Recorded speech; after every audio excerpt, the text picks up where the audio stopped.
Látás nélkül leginkább az érzelmekre hagyatkozik az alkotó, állítják azok a látássérült képzőművészek, akiknek munkáiból ma délelőtt nyílt kiállítás a Somogyi Könyvtárban. A különleges tárlatot a Fehérbot Világnap alkalmából szervezték a Vakok és Gyengénlátók Csongrád megyei egyesülete, valamint a Kreatív Formák Alapítvány közreműködésével.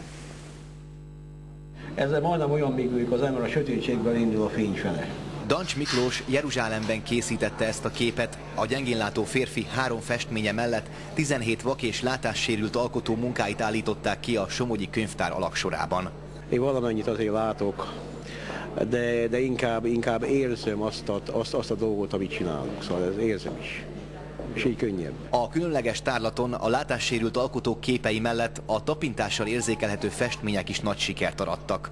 Mikor raktuk össze ezt a kiállítást, meg most is itten jöttek gyerekek, iskolások, ugye ez a könyvtár különösen jó hely erre, különböző csoportok, idősebbek, és mindenki érdeklődve figyelte, és bizony megkérdezték, hogy hát ilyet tudnak a vakok is. A festmények mellett egyéb képzőművészeti alkotások is várják az érdeklődőket, ugyancsak vak és gyengénlátó művészek munkái. A tárlat október 22-éig tekinthető meg a Somogyi Könyvtárban.